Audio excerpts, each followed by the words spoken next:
Então, bom dia. Nós estamos aqui dando continuidade à leitura do livro Alma Humana. Hoje é o dia 26 de setembro, 26 de abril. Nossa, eu mudei o mês agora. 26 de abril de 2025. Estamos encerrando a 17ª semana do ano e vamos dar continuidade com o subtítulo, né, do capítulo 4, que seria o fenômeno do medo e da vergonha, né? Quem vai nos brindar com a leitura hoje vai ser a Cíntia, mas antes a Márcia vai nos trazer um verso. Sim, então.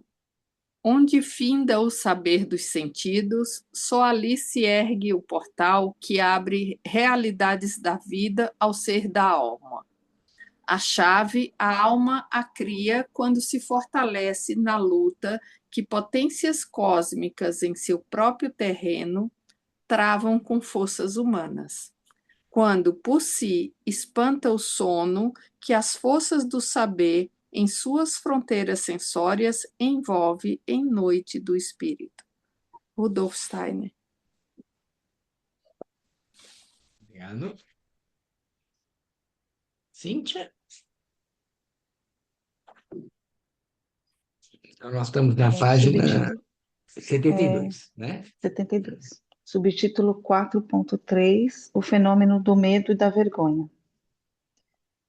Assim como raiva ou ira, medo e vergonha são duas emoções humanas básicas distintas.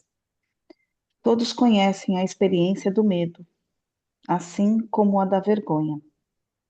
Elas são diferentes das outras experiências emocionais e, quando surgem, revelam qualidades muito específicas. Já explicamos a diferença entre medo e ansiedade e afirmamos que o medo está sempre relacionado a um objeto.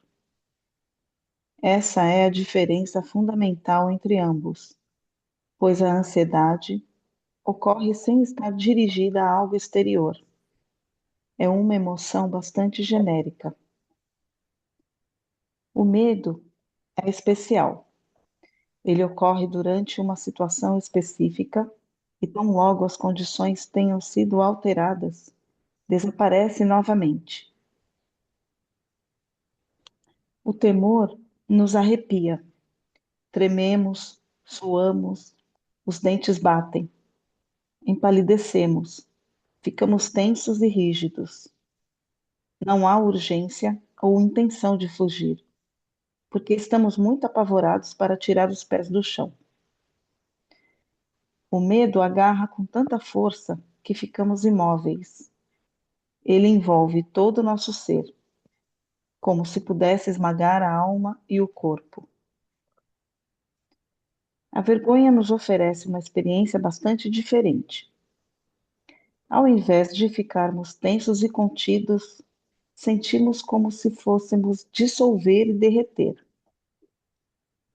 Ao invés de ficarmos pálidos, coramos a face e o pescoço, e, às vezes, até os ombros e a parte superior do tórax.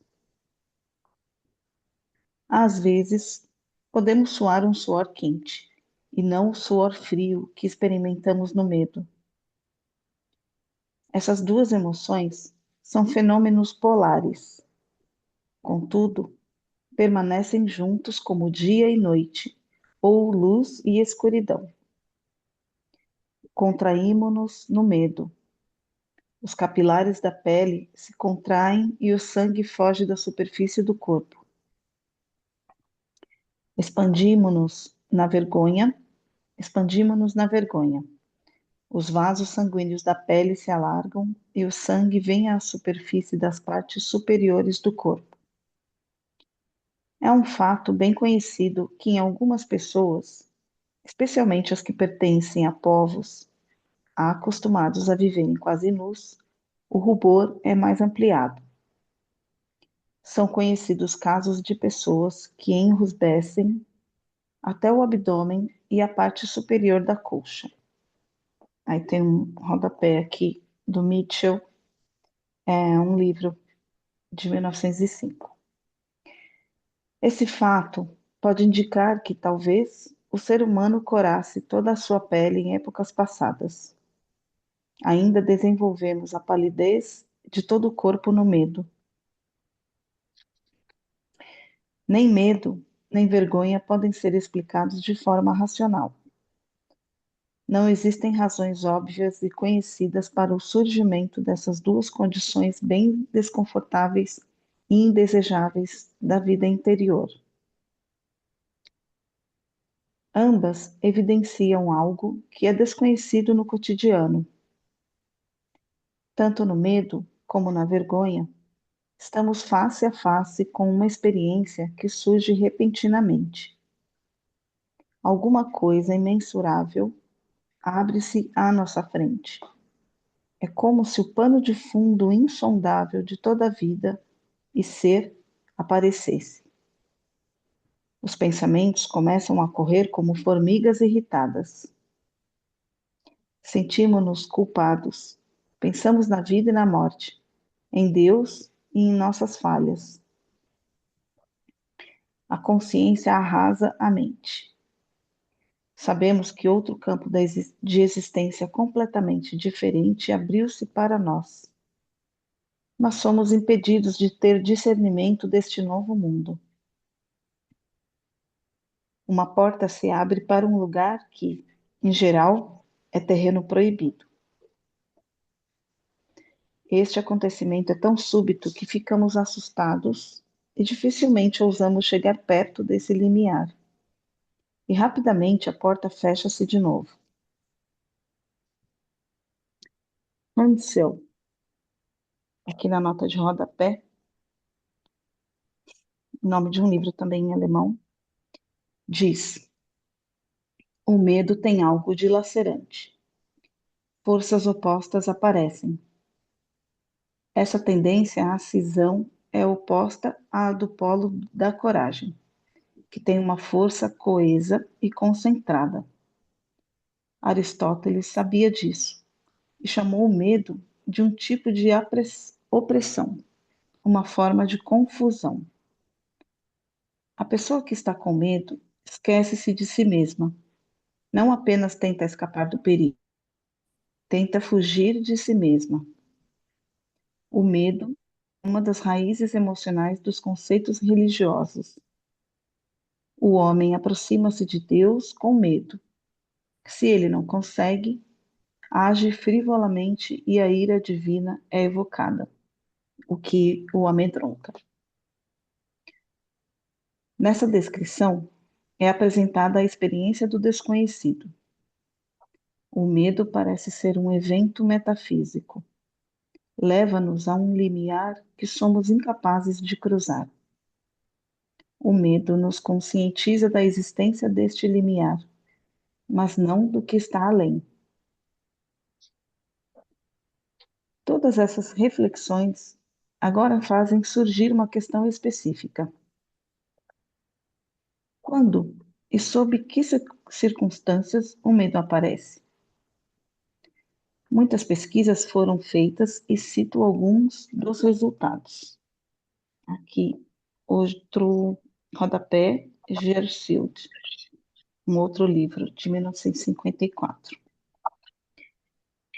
As circunstâncias nas quais surge o medo, mesmo nas idades precoces, são tão adversas que não se pode considerá-las simplesmente pela análise das propriedades dos estímulos externos. É difícil encontrar a base psicológica comum ou o agrupamento de fatores internos, subjetivos, que explique os vários casos de medo. Entre os medos primários está o medo do novo, estranho, não familiar, além do medo de pessoas, coisas e situações não familiares. Este tem sido apontado como resposta a situações incomuns e sinistras, incluindo algumas formas de mutilação. Por essas considerações, torna-se bem compreensível que o desconhecido, sob forma de coisas estranhas e não familiares, possibilita o surgimento do medo. Por outro lado, é bem conhecido que algumas crianças e adultos experimentam medo regularmente, quando algo específico acontece. A visão de um cachorro ou um gato pode lançar algumas crianças num frenesi de medo. Solidão, separação, cruzar uma ponte, uma porta trancada, uma tempestade podem criar medo e pavor em algumas pessoas. Chamamos fobias essas manifestações condicionadas pelo medo. Elas estão presentes em muitas pessoas e têm suas raízes em experiências de choque na infância. O que é este desconhecido tão fortemente ligado ao medo? Descrevemos a ansiedade como uma experiência de morte, um tipo de premonição da agonia da morte. Ela nos ergue da terra e deixa-nos flutuando no ar. O medo, entretanto, vai um passo além. Ele é a predição do próprio ato da morte e do que nos aparecerá por trás do portal da morte. A ansiedade nos leva ao portal. O medo abre o portal e nos faz olhar para o abismo, onde a morte encontra a vida. As margens do rio Lete são as terras do medo. E a vergonha? Então, Onde acho que encontramos talvez a essa gente possa parar emoção? um pouquinho, Cíntia, Ah, só para a gente ver se tem alguma pergunta aqui, porque uhum. ele vai agora entrar na vergonha, né? Quando ele fala do medo aqui, ficou alguma questão, ou quando nós pensamos, né, na nossa vida mesmo, né, nos momentos que todos, o medo faz parte do ser humano, né? E vocês têm alguma lembrança, alguma memória que queiram, alguma pergunta, né, sobre esse aspecto? Me surpreendeu o medo tenta fugir de si mesma, a pessoa tenta fugir de si mesma. É um sentimento que a, a gente não quer sentir, não aceita, né? Porque essa coisa de tentar fugir de si mesma quando sente medo. Talvez seja pelo desconhecido, né, como ele fala aqui. Lógico que o medo, é bem interessante a gente pensar assim, isso é estudado, né, quando se vê o Sorais de Bar, por exemplo, né, tem diversas formas de medo, e o medo, ele é uma coisa necessária para o ser humano, porque sem medo também você não se prevê, né, previne ou se protege de algumas coisas. Ele é um sentimento humano, né, então, portanto, faz parte, é quase impossível pensar uma pessoa que não tenha medo, mas aonde que o medo se torna um desafio maior? Quando ele paralisa a pessoa, né? Eu acho que a gente tem que ter essa noção, né? Quando o medo paralisa, aí ele se torna um problema. O problema não é ter medo, porque todos nós temos, né? Como ele mesmo falou, desconhecido. De repente você está numa situação que muda totalmente o ambiente, seja por uma questão de externa do tempo, né? Você estava bem em casa, de repente aparece uma tempestade, uma coisa assim. Tudo isso gera medo, né? Mas é uma proteção, é no sentido de proteção e se ele paralisa, aí sim, né? Aí a coisa se torna complexa. E a paralisia realmente é como se o nosso eu saísse, né? Aí eu já não consigo mais me posicionar na vida, né? Hum. Se tudo bem, podemos então continuar. Cintia, por Só uma favor. perguntinha. Ronaldo, será que o medo não está ligado a alguma coisa da memória da infância que a gente Ele até retém? fala aqui, né? Ele fala aqui e o medo pode se tornar até uma fobia, né? Então, imagina uma criança que é um ser que, do ponto de vista esotérico, vem do mundo espiritual e chega no mundo físico, né? Com todos os desafios que o mundo físico traz. E o medo pode aparecer mesmo assim, aí a criança de repente se vê sozinha, pai e mãe se afastam e a criança então fica com medo de, eh, ficar, de não vê-los mais, né? Essa é uma experiência que muitas pessoas relatam na biografia. Ah, me perdi dos meus pais, me esqueceram. E isso pode gerar até o que ele fala aqui, uma verdadeira fobia, né? Que é diferente do medo, que é uma reação ali, a fobia fica uma coisa mais profunda, em cima de experiências que nós temos, né? É Uhum. bem interessante a pergunta, Ricardo, porque os 3 primeiros setênios da vida são a base onde tudo vai se desenvolver, né? Então, um dos Exatamente. autores, que é o Treichler, né? Ele fala na biografia Psique, e ele fala que ele compara os 3 primeiros setênios da vida com o que numa ópera, né, seria o prelúdio da ópera, né? Quando você tem uma ópera que é longa, o prelúdio ele tem todos os temas que vão ser desenvolvidos na ópera, mas de uma forma condensada. E nós podemos dizer que os 3 primeiros setênios são como um prelúdio da vida, né? Tudo que nós vamos vivenciar está colocado ali. Principalmente o primeiro setênio, mas os 3 primeiros setênios têm essa característica. E aí, como você falou, Ricardo, tem esse medo, né? Esse medo realmente, todos os seus sintomas aqui, de uma certa forma, eles aparecem, vamos começar a colocar assim, que eles são colocados, né? Os seus desafios são colocados no primeiro setênio, nos 3 primeiros setênios. Quando a criança é muito pequenininha ainda, ela talvez não tenha os sintomas, nem de os sentimentos, nem de ansiedade, nem de culpa, porque a criança pequenininha que ainda está sendo envolvida pelos pais, ela não se preocupa com o futuro, não tem ansiedade e ainda não tem culpa, né? Porque ela não olha para o passado.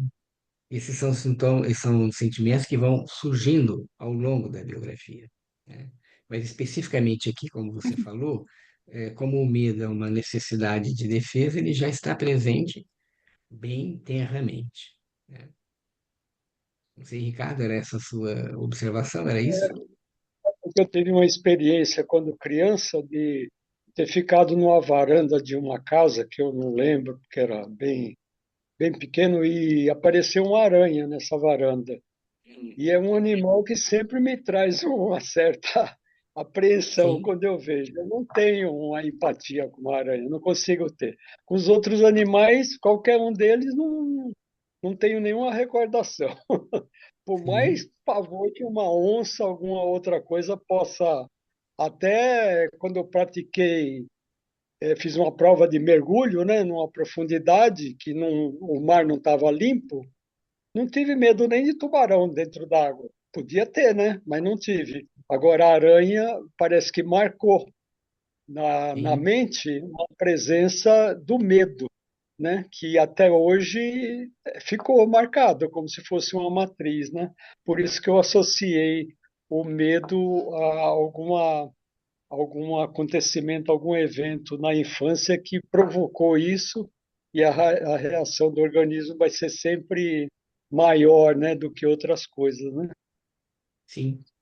E é interessante Porque a quando ele criança, fala que no medo, né? Você como se você ficar, por que que você fica pálido, né? Biologicamente falando, né? Olhando para o corpo. Porque todo o sangue vai para dentro do corpo para que você possa preparar para lutar ou para fugir, né? Mas em primeiro momento você fica paralisado, né? Já ao contrário da vergonha que ele vai mostrar para lá, né? Que é o contrário, você se expande, né? O sangue vai se expandir para a superfície, né? o E é bem corpo ele essa mostra, experiência que você teve, né? Com a aranha, outras pessoas têm com o cão, né? Eu lembro verdade, meu filho uma vez passando, pequenininho, passando na rua com a minha esposa e um cão pulou não foi em cima dele, mas o cão veio para o portão da casa, né? E isso para ele, durante muito tempo, era uma cão, era uma cachorro, era uma coisa que ele não podia ver. Hoje ele até tem cachorro e tudo, mas na época isso ficou como é, um susto muito grande, né? perfeito. Acho que depois é a Julieta, depois a Cecília e depois, acho que Cláudia. é, a Cláudia. Uhum. Então, Julieta, Ronaldo, eu gostaria que você falasse um pouquinho mais, talvez para eu me acostumar, sobre a ansiedade como uma experiência de morte e o medo que abre o portal e faz a gente entrar. onde você viu isso? Onde está escrito isso? É porque a gente leu, ó. Descrevemos a ansiedade como uma experiência de morte, um tipo de premonição de agonia da morte, e depois embaixo está. E a morte e o medo faz a gente abrir o portal e olhar para dentro do abismo, né, da Na morte. página 75. 85. Então, eu estou querendo ver onde que está realmente para a gente poder olhar direitinho isso aqui. Parágrafo ali que aparece. É que é Ansiedade. Ah, tá. Ansiedade é como você está prevendo uma coisa que vai acontecer, né? Isso é uma ansiedade. O medo, você já está direto perante aquilo, né? E, e quando ele fala do abismo, né? Que você vai entrar naquilo que você não conhece, ele até faz uma menção aqui, que eu não sei se vocês conhecem, essa imagem do rio Lete. Era um rio como que as águas eram do esquecimento, né? Você vai ir para o mundo, para o outro lado. Você vai transpor o rio Lete, é sair da vida para ir para o lado da morte, né? Então, a ansiedade é uma premonição, né? Digamos assim. Não é bem uma premonição no sentido que a gente fala, mas é uma previsão do que pode acontecer. Eu fico ansioso com a prova que vai vir, eu fico ansioso com uma entrevista que vai vir, mas na hora que eu me deparo com a coisa, aí já é o medo é que vai aparecer, né? Então eu entendo que a ansiedade leva ao portal, né, até ali, mas o medo abre esse portal para esse desconhecido, esse abismo, né? Que agora aquilo que era uma perspectiva de que a prova poderia ser muito difícil, né? Seja ela a prova escrita ou qualquer prova.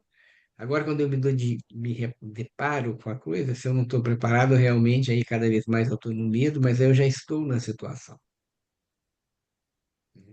Acho que essa é a diferença aqui que ele fala. A Obrigada. Cecília?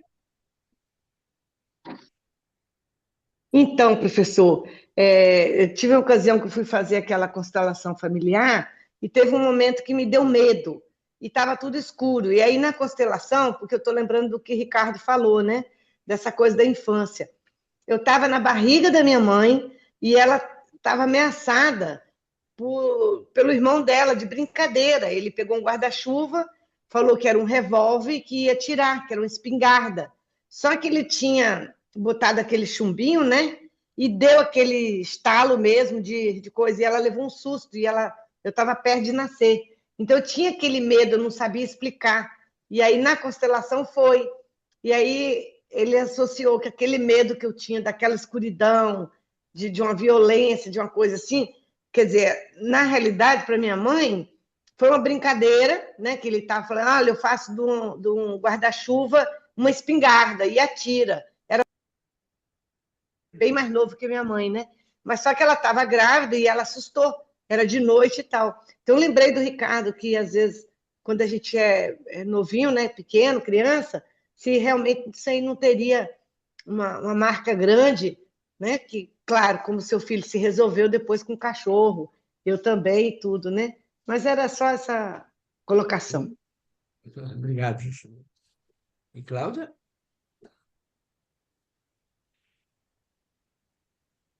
Cláudia, pode falar, Cláudia.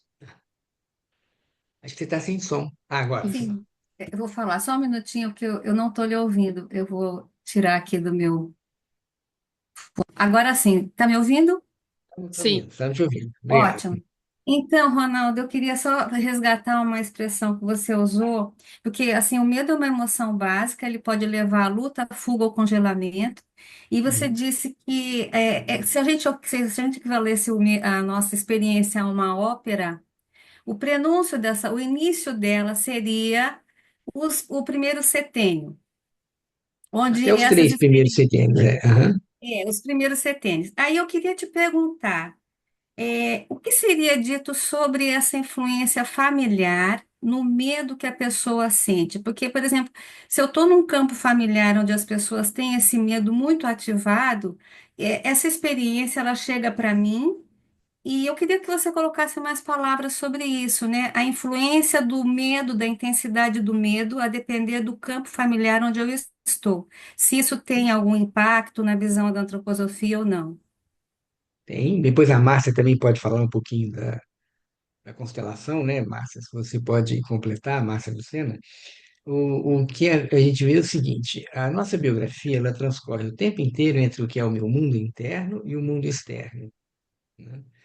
E é importante nós percebermos que, do ponto de vista antroposófico, quando nós pensamos tem constituição no primeiro setênio, cabeça grande ou cabeça pequena, no segundo setênio, temperamento, os quatro temperamentos, né? Colérico, fleumático, sanguíneo, melancólico. No terceiro setênio entram as qualidades planetárias. Nada disso é construído pela relação com o mundo externo, isso nós trazemos. Mas o mundo externo ele contribui para ativar ou minimizar algumas dessas tendências que nós temos. Então, sim, eu vivo realmente uma experiência melancólica. O que seria essa experiência melancólica? Uma dificuldade muito grande da minha família, financeira, alguma coisa, épocas de guerra, por exemplo. Se a criança ela já é melancólica, isso vai agravar muito.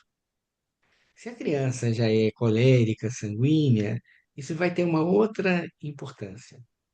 Mas, com certeza, aquilo que é vivido muito intensamente na família cria um colchão, digamos assim, para aquilo que você vai verificar lá na frente, né? Mas é interessante do que você vai vivenciar, né? Não verificar, vivenciar. Mas é interessante que tem algumas pessoas que falam: nossa, na minha família existia muito um medo e eu sou radicalmente contra isso, eu não quero viver com isso. Então tem uma postura interna de mudança. Mas a imagem do medo foi colocada lá na infância. Porque na Uhum. infância realmente nós estamos ainda aprendendo muito, nós somos muito dependentes do mundo externo. Mas o que eu quis deixar claro é assim que aquilo que é mais interno do ser humano, ele não é necessariamente criado pelo externo. Ele já vem com características pessoais que são esse patrimônio interno que nós temos, um mosaico, né, como nós nos constituímos, Uhum. e esse se contrapõe ao que vem de fora. Se o que vem de fora é muito forte, evidentemente, isso vai ter consequências maiores ou menores, mas sempre dependendo do que é esse mundo interno.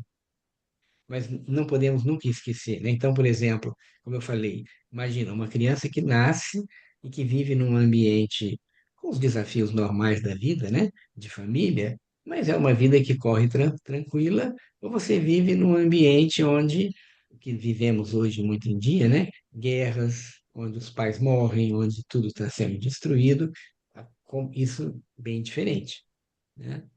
Então, eu estava me lembrando agora, né?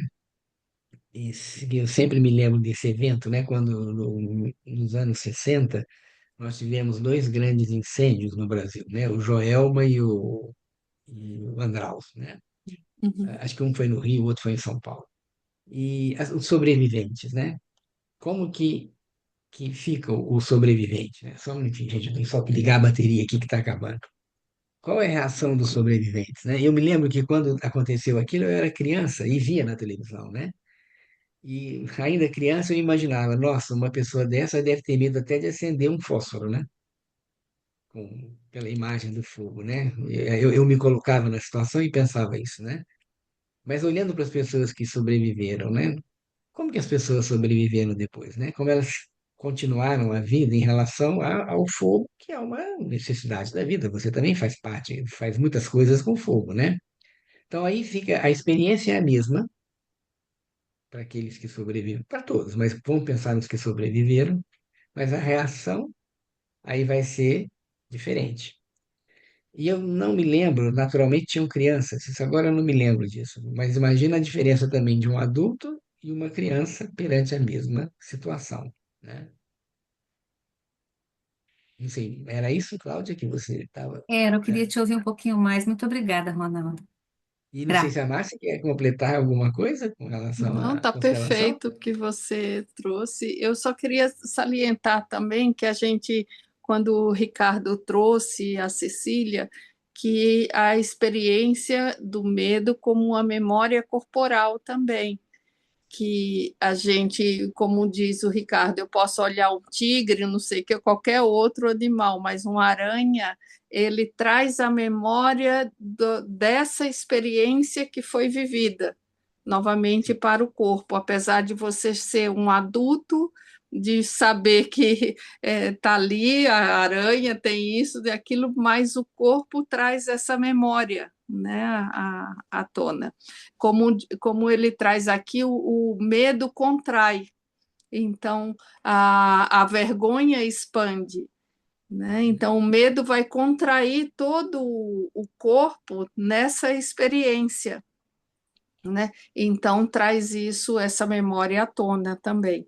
Então, você pode olhar que diante de uma aranha, não é só conscientemente você é adulto, você sabe disso, mas você inconscientemente traz essa contração no seu corpo também.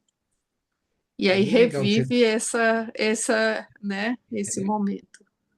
é bem legal que você falou, porque ele realmente ele cita isso, mas como ele está falando muito da parte emocional, anímica, a gente não presta muita atenção no que você falou do corpo, né? E ele aqui não fala de síndrome de pânico, né? E aqui ele não está É, falando da síndrome de pânico. Ele não entra nesse assunto, né?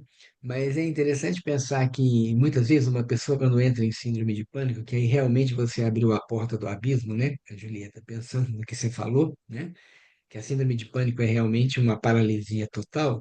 E a pessoa, muitas vezes você conversa com a pessoa, eu me lembro de uma paciente que estava bem na crise de síndrome de pânico, ela fala, racionalmente eu sei que não tem nada a ver, mas eu não consigo sair desse processo, né? E outra paciente que eu tinha, que quando ela teve uma síndrome de pânico, quando ela tinha síndrome de pânico, ela enjoava, ela ficava muito mal. E uma vez ela comeu alguma coisa que fez mal, ao entrar nessa náusea em função do alimento, ela automaticamente ela entrou numa síndrome de pânico, porque era a memória daquilo que foi isso, feito quando ela tinha síndrome de pânico, que tinha esses sintomas, mas foi outra coisa, foi uma outra situação, mas isso é o gatilho. Então, é, como a gente tem que entender que realmente o corpo, ele é a base onde o nosso anímico espiritual se apoia, né? Se encaixa, digamos assim. E corpo, alma e espírito estão sempre em constante união, né? E inter-relação, né? Nós aprendemos didaticamente separado, mas na realidade as coisas estão atuando o tempo inteiro juntos. Mas é interessante isso que o eu, se ele consegue estar cada vez mais presente, né, ele pode superar, né? Então é como você mesmo falou e o Ricardo comentou, ele pode até enfrentar um tubarão, mas a aranha é complicado, mas racionalmente ele sabe, eu sou mais forte do que a aranha e talvez não seja tão mais forte do que o tubarão, né? Então, mas é esse como que quando é possível que você realmente integre todas essas partes para ir superando, mas mesmo quando você supera, é bem interessante isso, né? Quando criança, se você tem medo de trovão,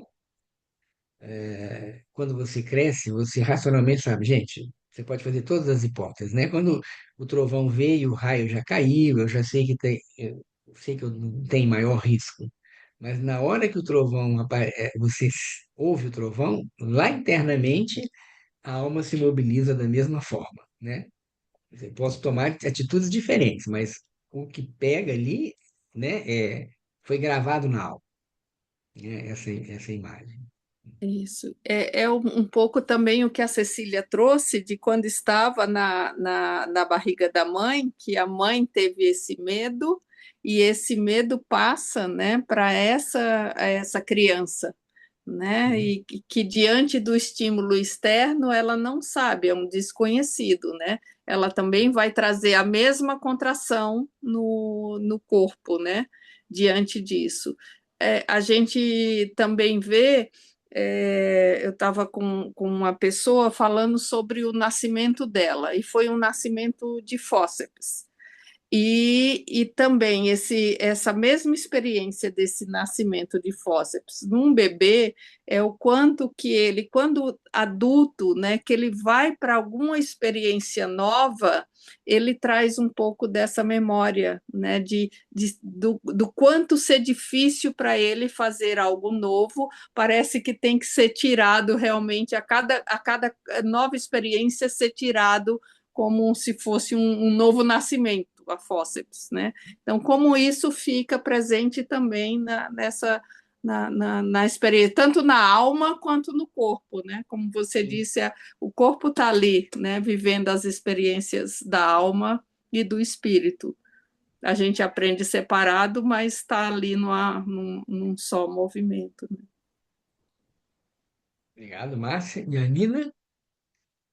Então, quando você falou essa coisa do raio, para mim aconteceu o contrário, né? Porque eu estava vindo da Barra do Piraí para São Paulo pela Dutra e caiu raio no meu carro. Não sei se foi um ou foi vários.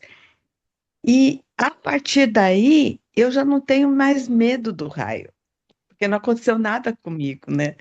E tava Uhum. eu mais duas amigas e o carro acabou, né? Mas a gente lá dentro ficou de boa. Então, eu perdi o medo. Quer dizer, quando você enfrenta uma situação que tem muito medo, eu tinha muito medo de raio, mas não tenho mais. Ótimo. Uma experiência positiva, né? E que mostra também, naturalmente, de novo, aquela imagem do mundo interno, né? Como que eu elaboro a vivência e qual o impacto, a consequência dessa elaboração, né?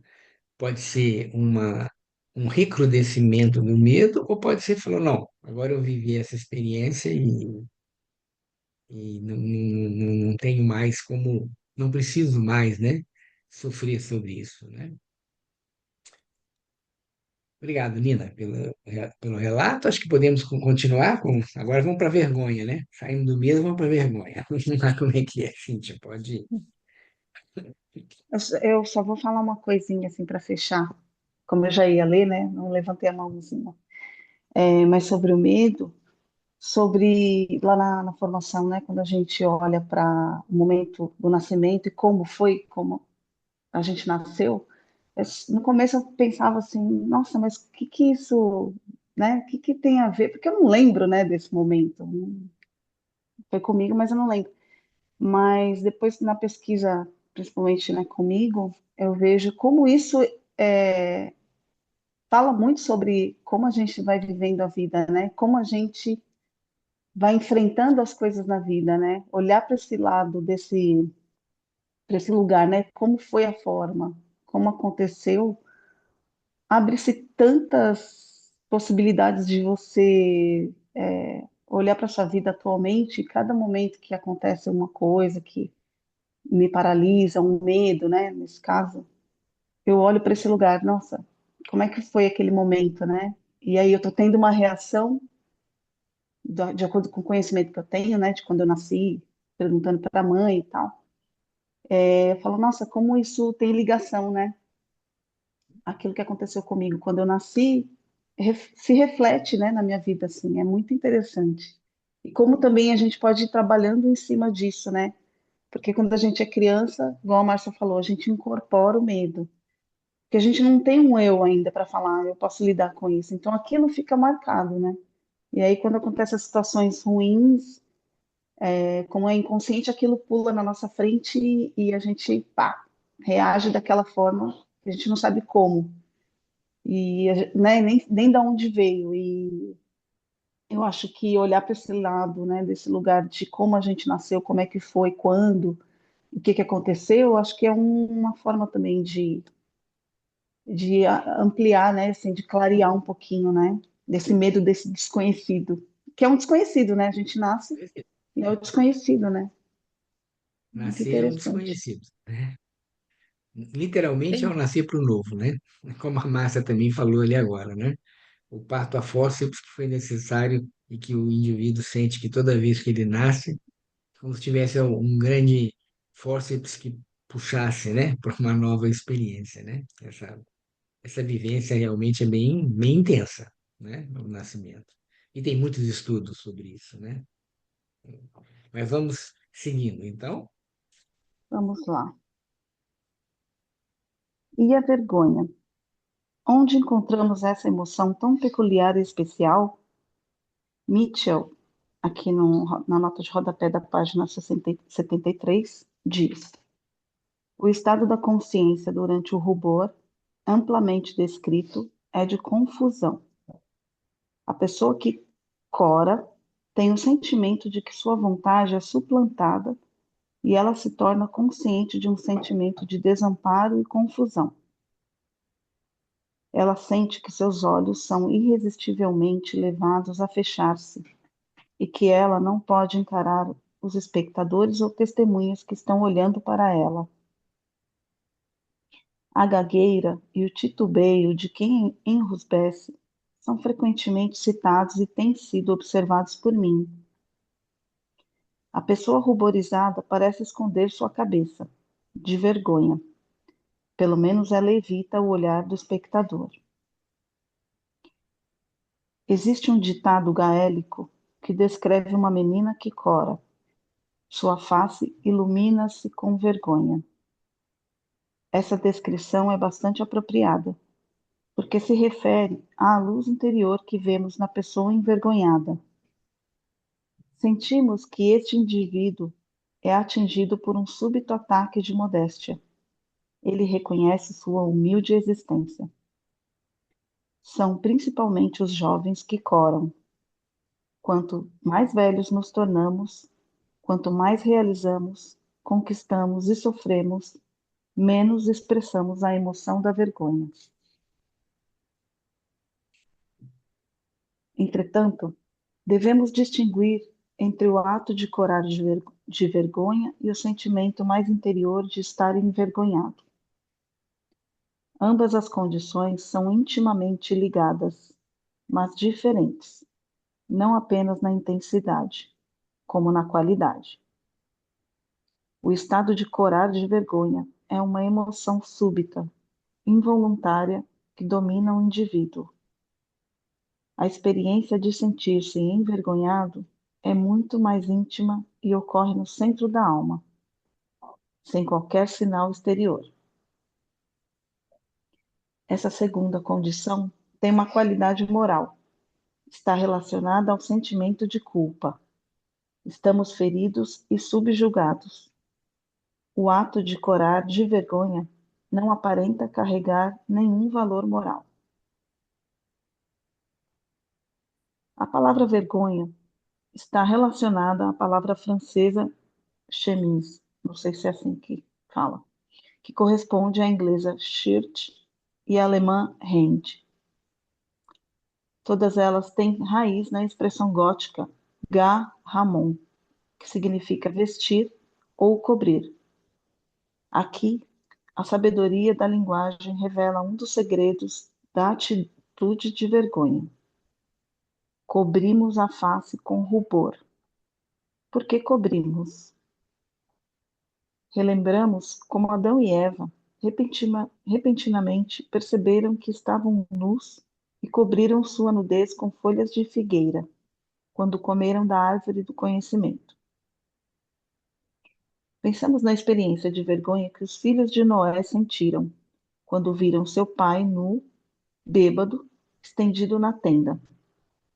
E Merrill Lynch, aqui na nota de rodapé, é um livro em Londres, 1958, dizem em seu ensaio abrangente: por toda a civilização ocidental, a vergonha é relacionada a cobrir a nudez.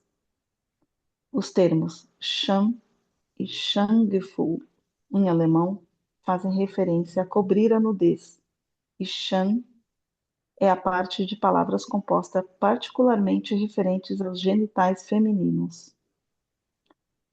Descobrir outras partes do corpo pode igualmente estimular a emoção da vergonha. Não é necessário ser o próprio corpo. Também, partes descobertas de outros corpos fazem pessoas corarem.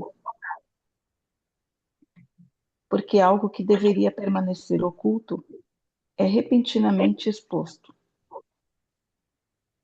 E Merrill Lynch observa corretamente que a exposição pública de uma parte muito íntima do corpo físico ou do caráter mental não traria em si a vergonha, a menos que a pessoa já tivesse sentido dentro de si, não apenas desagrado, mas vergonha desses aspectos. Em outra parte de sua investigação, a mesma autora diz: a situação vergonhosa frequentemente pega a pessoa de surpresa, mas ela é tomada pela vergonha, porque sua vida inteira foi uma percepção para colocar-se nessa situação. Uma Estou preparação, né? Só uma envergonhado do correção que aqui. sou. Estou Gente, envergonhada do que sou. é uma preparação, não percepção. Mas ela é tomada pela vergonha porque a sua vida inteira foi uma preparação, né, para colocar-se Isso. nessa situação. Eu entendi que você tinha falado percepção, talvez eu tenha entendido errado, Hum. não sei. Não, deve ter sido, mas eu passei por cima. Uhum. Temos nessa declaração a chave para a compreensão da atitude de vergonha. Estou envergonhado do que sou, em uma representação mais clara.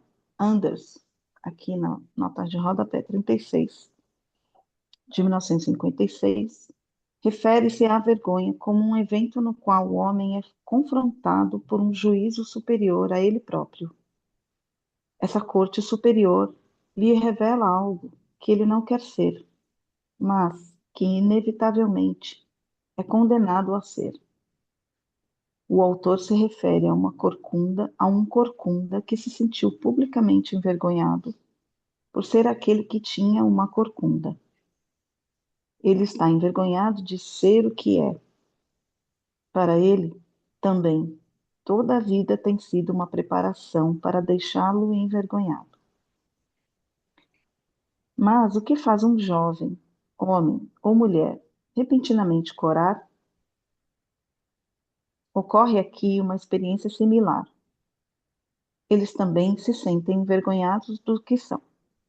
Mas podemos perguntar: de que se envergonham? Corar de vergonha significa ficar face a face com o próprio eu. Surge um súbito reconhecimento da própria humanidade e existência. Percebemos que nascemos nus e que entramos nesta vida como pobres pecadores indefesos. Essa é a consciência imediata que vive como fundamento do corar de vergonha. Tal como Adão e Eva conheceram, descobriram e experimentaram sua nudez, também sabemos que o nascimento nos colocou na vida terrestre. Sou uma criatura nascida e criada. É a percepção oculta por trás de toda atitude de vergonha. Assim como minha cabeça encontrou uma abertura no ventre de minha mãe e minha respiração sugou o ar quando meus pulmões expandiram-se pela primeira vez, assim eu coro e cubro a face de vergonha. Todo ato de ruborizar é a memória do momento único de nascimento, do nascimento, nas profundezas do inconsciente. Corar nos revela a tragédia de ter nascido, de ter sido mandado ao mundo, nu e cheio de pecado. Se jamais tivéssemos ouvido contar sobre a expulsão do paraíso, o medo e a vergonha nos mostrariam a realidade desse evento. A súbita percepção que acometeu Adão e Eva está continuamente presente em cada um de nós. Nascimento e morte estão abrigados nas profundezas da alma.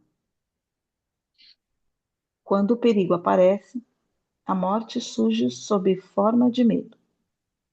Quando somos superexigidos no encontro com outros seres humanos, surge o nascimento, sob a forma da vergonha. Entre ambos, tentamos dirigir o barco do nosso destino. Todo ser humano vive entre essas duas experiências que estão prestes a surgir a qualquer momento de nossa vida na Terra. Obrigado. E aí, que nos aparece com essa leitura agora?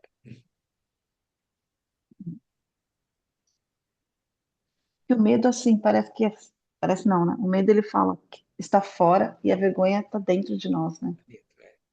Então, a vergonha é bem interna mesmo, né? E ele coloca com essas dois interessantes, a biografia transcorre, a biografia diurna, né? Transcorre entre o nascimento e a morte, né? E então ele coloca que esse portal da morte, né, que é o abismo, né, que, como a Julieta perguntou, ele está vinculado ao medo, mas a vergonha está vinculada ao nascer. Pode parecer um pouco estranho, mas como se nós pensarmos aqui, ele fala muito a questão da exposição do corpo nu, né? Se nós fôssemos iguais, nós não teríamos vergonha. A vergonha surge justamente porque nós somos indivíduos e somos diferentes uns dos outros. E é tão interno, porque às vezes a gente vê essa experiência, né? Parece boba, mas assim, se eu saio na rua, por acaso, e sentir, sabe, eu não tomei banho, eu estou sentindo que eu não estou chegando bem, às vezes ninguém em volta está percebendo isso. Mas eu carrego isso e eu sinto a vergonha, né? Então não vem de fora para dentro. Então é só esse aspecto, sim, tem a questão do corpo, né? Então se expõe para fora, mas é a minha individualidade que se expõe. A individualidade aparece quando a gente nasce, né? Então é bem interessante a correlação com o que ele faz, né? E com certeza as pessoas que são, já que ele usou a expressão do nu, né? Numa praia de nudismo, as pessoas se sentem iguais, né? Mas provavelmente lá internamente, se ela olhar e achar que o corpo dela é mais feio do que o do outro, lá no fundinho pode ter um sintoma um sentimento de vergonha, né? Que é diferente do que ele fala. De repente eu me sinto nu ou eu vejo uma pessoa expondo numa situação cotidiana uma parte do corpo. Isso também leva a uma vergonha, mas é interessante porque, de novo, é uma separação, uma diferenciação do meu interno, né, da minha individualidade, com a individualidade do outro. Então, é um capítulo bastante interessante, né? Como sempre, esses capítulos são interessantes de reler e meditar, né? Pensando na própria experiência também. E é tanto uma experiência interna que muitas vezes nós não contamos para ninguém alguma determinada coisa, mas nós carregamos essa vergonha. E que é superada quando, de uma certa forma, quando nós encontramos um cálice de confiança numa relação ou num grupo de trabalho biográfico, por exemplo, em que você fala, "Eu nunca contei isso, né?" E depois que a pessoa conta e você pergunta como você está, a pessoa fala, geralmente ela fala, tirei um peso. E às vezes o que a pessoa se envergonha, outra pessoa não se envergonharia. É bem interessante isso, né? Tem coisas que você fala, não, é uma vergonha. E tem pessoas que fazem coisas que falam, "Ah, isso não me envergonha." E outras falam, isso me envergonha profundamente tanto que eu não falo, né? Então é bem bonita essa imagem, né? Do medo que vem de algo que vem de fora, né? E a vergonha que é algo que nasce internamente.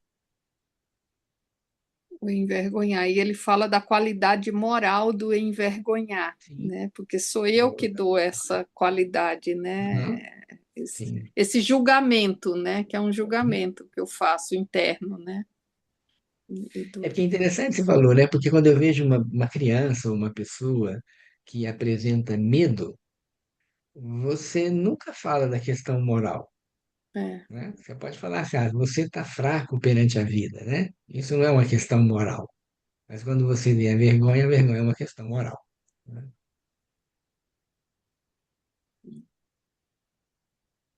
Muito bem.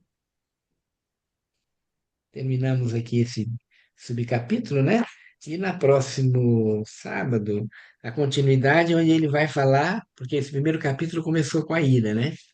Ele fala da ira, depois do medo e da vergonha. E agora ele vai reunir tudo isso, né? Os três companheiros, o medo, a vergonha e a ira. Então, no próximo encontro, né? Estaremos aí com esse tema. Muito bem. Então, um bom Muito fim de obrigada. semana para você. Até Bom final de sábado que semana. vem. boa semana. Boa semana para Obrigada. você. Boa semana. Obrigada. Sempre muito bom estar Gratidão. aqui.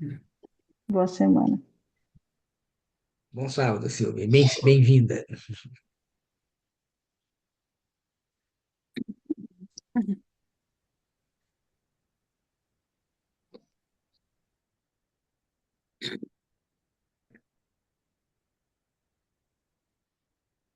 Vamos.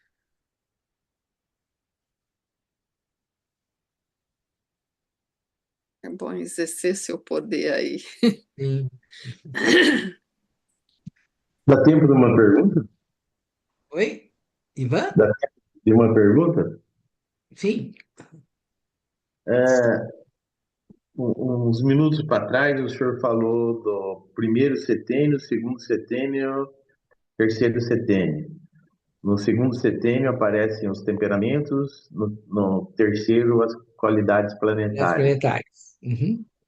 E o primeiro que eu não consegui É, anotar?